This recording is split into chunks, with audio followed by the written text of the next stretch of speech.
동생들 안녕, 영규형이야. 자, 오늘 시간 왜 카메라를 켰냐면 새로운 컨텐츠야. 유튜브에 없는 컨텐츠야. 최초야. 바로 한국사 시험에 나오는 고전문학 특강 한번 해보려고 해. 한국사 시험에 나오는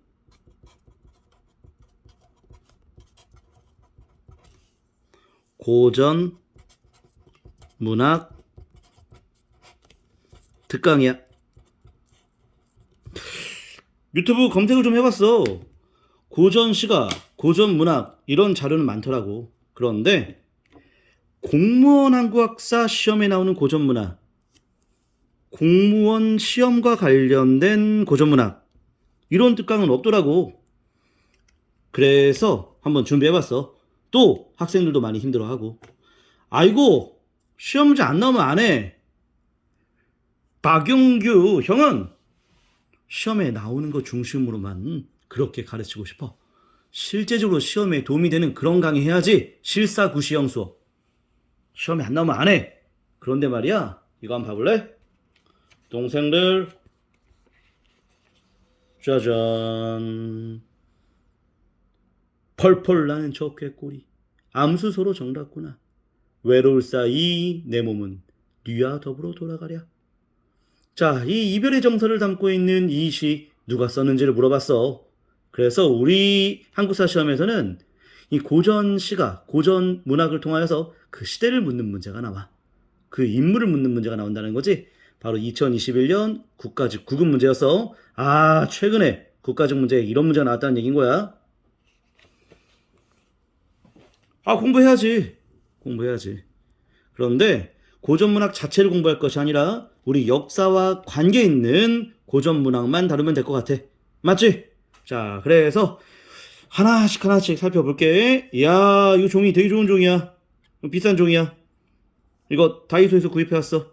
그래서 이거 아주 내가 신경 써서 만드는 그런 컨텐츠니까 시험에 나오면 꼭 맞춰줘. 알겠지? 그리고 고마움도 표현해주고 댓글을 통해서. 자, 고대가요부터 가볼게. 고대가요. 당신은 노래가 시고 시가 노래였어. 고대가요. 구전되는 고대가요. 자, 우리 아까 전에 봤던 뭐가 있었어? 황조가가 있었어. 자, 유리왕태였지? 이별의 정서를 반영하는 거라 하지만 우리 한국사에서는 이 유리왕이 황조가는 사실 유리왕이 국내성 천도했잖아. 그치? 국내성 천도했는데 그 과정에서 그 천도에 반발하는 그런 많은 귀족들이 있었던 거야. 그 과정에서 많은 외로움을, 많은 아픔을 경험했음을 담고 있다라고 하면 되겠어. 자, 그리고 또 뭐가 있냐면 구지가 있어. 와, 이 구지가는 쉽게 나오긴 했지만 2021년 지방직에 출제되기도 했었어. 바로 금강가야 김수로 탄생 설화에 대한 내용이었지. 그래서 금강가에 대한 내용으로 물어봤다는 것, 그것도 확인할 수 있겠어.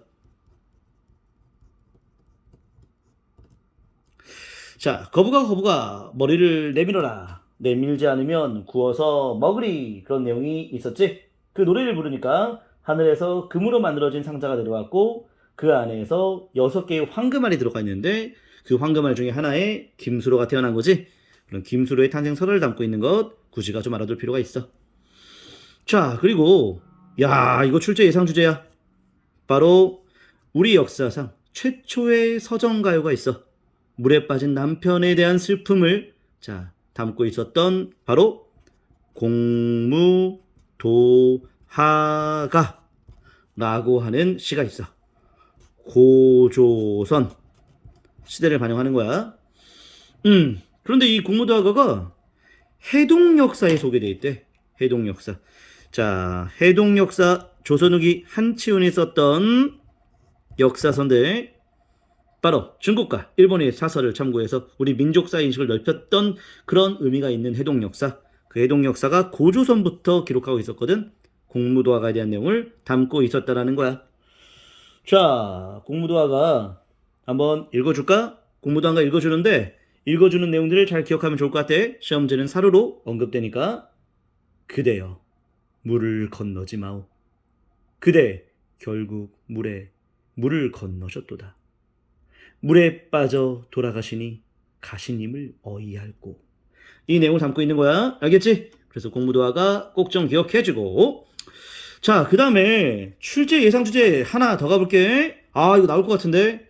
이번에 안 나오면 다음에 나오고, 다음에 안 나오면 그 다음에 나오고, 반드시 한 번은 나올 것 같아. 바로 뭐냐면 정읍사야. 정읍사. 정읍이 어디 있는지 알지? 바로 전라북도지. 그러면 어느 지역에 대한 노래일까? 시작. 백제가요가 되겠지? 백제가요가 되겠어. 정읍사. 자, 근데 이 정읍사가 아주 역사성이 있는 이유는 뭐냐면 혹시 기억나? 15세기 성종 때 음악 백과사전 만들었는데 그 음악 백과사전 바로 악학개범이었지? 악학개범에 수록됐다는 거야. 악학개범에. 그래서 악학개범에 수록됐던 그 사례들 물어볼 가능성이 매우 높아. 해동 역사에 수록된 건 공무도화가, 악학개범에 수록된 건 정읍사. 이렇게 얘기할 수 있겠어? 되겠지? 자, 이 정읍사에 대한 내용도 자, 쭉 읊어줄 테니까 자, 이 내용을 잘 기억해. 원문이 제시되기보다는 이거를 현대 어플리로 바꿔서 얘기할게. 달림이시여 높이 높이 돋으시어 멀리 멀리 비추어 주십시오. 시장에 가 계신가요? 진대를 디딜까 두렵습니다. 어느 것이나 짐을 풀어놓고 계십시오. 그대 가시는 곳에 날이 저물까 두렵습니다. 자, 이런 내용을 담고 있다는 건 정읍사 꼭 좀 기억하자. 자, 이렇게 했고 그 다음에 통일신라, 그리고 그 전에 신라의 상황도 있겠지. 신라 통일신라 상황 한번 가볼게. 페이퍼 좀 바꾸고. 자, 공무원 한국사 시험에 나오는 고전문화 특강 바로 신라 통일신라 상황 살펴볼게. 신라 통일신라. 자, 먼저 신라시대 때는 향가라고 하는 게 유행했어. 그 향가 통일된 이후에도 쭉 유행했겠지. 향가에 대한 내용은 뭐냐면 향가는 자, 승려와 화랑들이 말이야 바로 한자를 우리 자 이두로 향찰로 이렇게 표현했다라고 할 수 있겠는데, 한자를 음과 뜻을 바로 우리식으로 이렇게 표기했다라고 볼 수 있어. 그걸 바로 향찰이라 그래. 향찰로 표기했다. 한자를 우리식으로 표현했다. 뭐 약간 콩글리시 같은 그런 느낌이라 보면 돼. 향찰로 표기. 아, 이거 국어에서 좀 중요한데 그냥 우리는 향가가 향찰로 표기되어 있었다. 아직은 한글이 없으니까 그렇게만 이해하면 돼. 자, 이 향가의 대표적인 사례를 좀 한번 들어보면 바로 서동요가 있지. 서동요가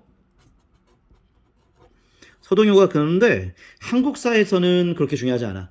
한국사에서는 어떻게 보면 조금 배격되는 내용이야. 왜냐면 무왕과 바로 자, 이 선화공주에 대한 내용인데 이때가 7세기 무왕 때인데 이때는 자 바로 이 신라와 백제와의 관계가 끊어진 상태였잖아. 예, 그런데 백제와 신라의 이런 혼인관계에 맺었다라는 그런 내용들은 바로 우리 역사적 상황과 좀 배치되는 내용이라 볼 수가 있겠지.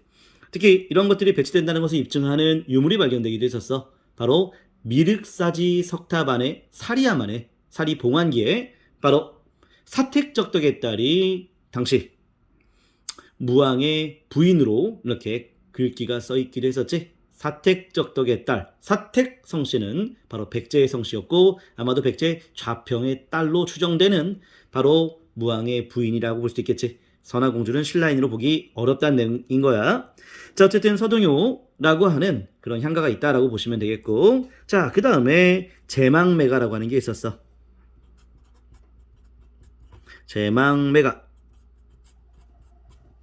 자, 월명사라고 하는 자가 바로 죽은 누이를 그리워하는 내용을 담고 있다. 뭐 그런 내용이니까 참고하면 되겠고, 그 다음에 찬기파랑가라고 하는 게 있었어. 찬기파랑가 이렇게 읽어야 되던데, 찬기파랑가. 왜냐하면 기파랑이라고 하는 화랑을 찬양하는 그런 내용을 담고 있어. 화랑에 대한 내용을 담고 있지. 자, 그리고 이 화랑에 대한 내용, 승려들이 많이 썼던 그런 향가가 되는데, 왜냐하면 자 아까 전에 한자를 우리식으로 표현했다고 했는데 그럼 한자에 대한 이해도가 있어야 될 거 아니야? 누가 이해할 수 있어? 승려 그리고 화랑들. 그리고 대체적으로 향가는 지식인들의 문학이라 볼 수 있겠어. 자, 그리고 안민가. 요게 7급 시험에 나왔어. 안민가가 태평성대를 당시 지향하고 있는 내용을 담고 있어. 자, 안민가 뭐 이런 내용이야. 자, 이 나라를 버리고 어디로 갈 것인가 한다면 나라니 다스려짐을 알게 될 것입니다. 임금답게 신하답게 백성답게 할 것이면 나라니 태평해질 것입니다. 그런 내용이야. 향가로서 당시 안민가는 경덕왕 때 쓰여졌다고 볼 수 있겠어. 경덕왕으로 꼭 좀 기억해둬야 돼. 경덕왕. 자, 이때는 귀족의 지위가 높아져가지고 노급이 부활한 시기이기도 하지만 경덕왕은 바로 불국사와 석굴암을 만드는 등 한화 정책을 비롯해서 다양한 문화유산들을 많이 만들어냈던 왕이잖아. 그래서 경덕왕으로 한번 출제됐기 때문에 좀 기억해주고. 자, 그 다음에 요게 출제 예상 주제야. 바로 뭐냐면 처용가가 있어. 처용가.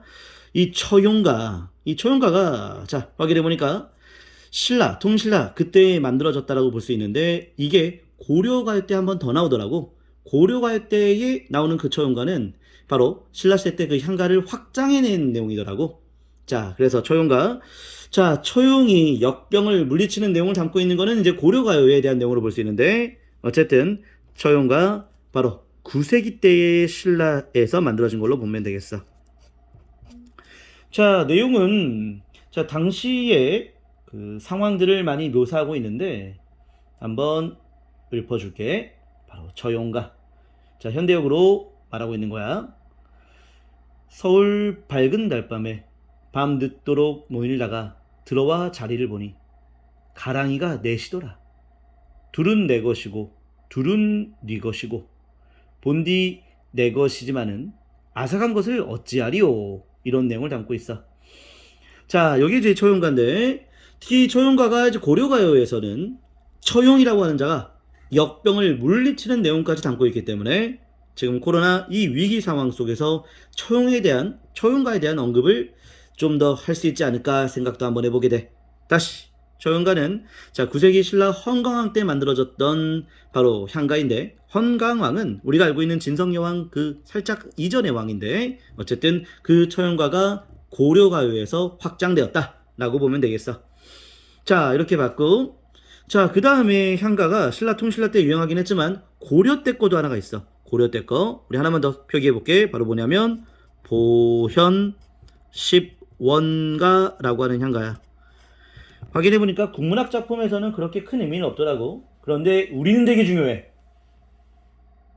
법계에 가득한 부처님 구세에 닿도록 예배하고자 몸과 마음 뜻의 업에 실지 않게 부처님을 부지런히 경배하오리.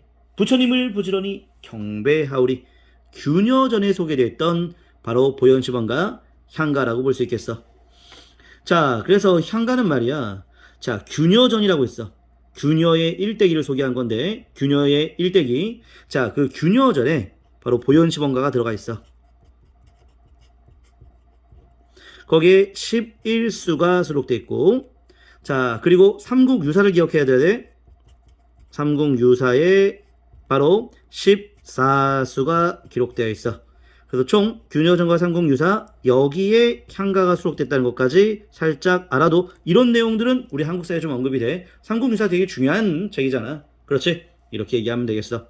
보현시범가 바로 광종 때 활동했던 균여지. 균여가 서술했다는 걸 꼭 기억하도록 하자. 자, 보현시범가 자체는 국문학 작품, 고전문학 자체로는 국어에서는 많이 언급되진 않아. 하지만 우리 한국사에서는 광종 때 균여가 굉장히 큰 활약을 펼쳤잖아. 성속 무해사상, 성상 융해사상. 그렇지? 자, 그리고 화엄종을 정비했던 균여, 이 균여가 썼던 불교 대중화의 성격을 띠는 보현시범가니까 보현시범가 자체는 굉장히 한국사에 중요하다 볼 수 있겠어. 향가의 일종이야. 되겠지? 자, 이렇게 봤고. 그런데 말이야, 신라통 신라 때는 향가가 유행했다 하지만, 고려 광종 때 규녀의 보현시범가도 있다 하지만, 바로 발해에 대한 내용은 거의 언급한 적 없었지?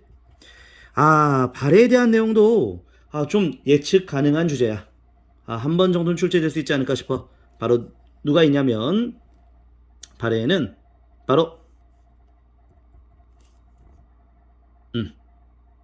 양태사라고 하는 인물이 있었어. 양태사. 이 자가 다듬이 소리라고 하는 시가 있어.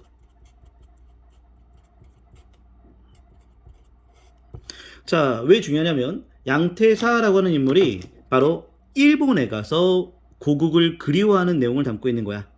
일본과의 교류가 당시 활발했다고 볼 수가 있는 거지. 그치? 그래서 양태사가 일본에서 바로 고국을 그리워하고 있다. 그러면 이 한국사에서 어떻게 언급이 될 수 있냐면 바로 양태사의 다스미 소리를 제시하고 나라를 물어볼 수 있고, 자, 어느 나라에 가 있는지 물어볼 수 있겠고, 그치? 이런 내용을 다양하게 물어볼 수 있겠어. 자, 그래서 양태사의 다듬이 소리 이런 내용도 꼭 좀 확인해 봐야 되는데 간단하게 읊어줄게. 양태사의 다듬이 소리야. 자, 아주 핵심적인 내용만 좀 확인해 볼게. 호련히 이웃집 안악내 다듬이질 소리 들리는구나. 바람결에 그 소리 끊기는 듯 이어지는 듯 반 깊어 별빛 낮은데 잠시도 쉬지 않네. 나라 떠나와서 아무 소식 듣지 못하더니 이제 타향에서 고향 소식 듣는 듯 하구나. 자, 양태사 다듬이 소리. 자, 그래서 나라 떠나와서 발에 떠나와서 일본에 와서 고국을 그리워하는구나. 이렇게 기억하면 되겠어. 알겠지? 자, 이렇게 해서 우리 고대 가요하고 신라통 신라 발에 대한 내용까지 봤어. 그리고 고려 보현시범가까지 살짝 봤는데 본격적인 고려의 고전문학에 대한 내용은 다음 컨텐츠로 만나도록 할게. 수고했어, 동생들. 안녕.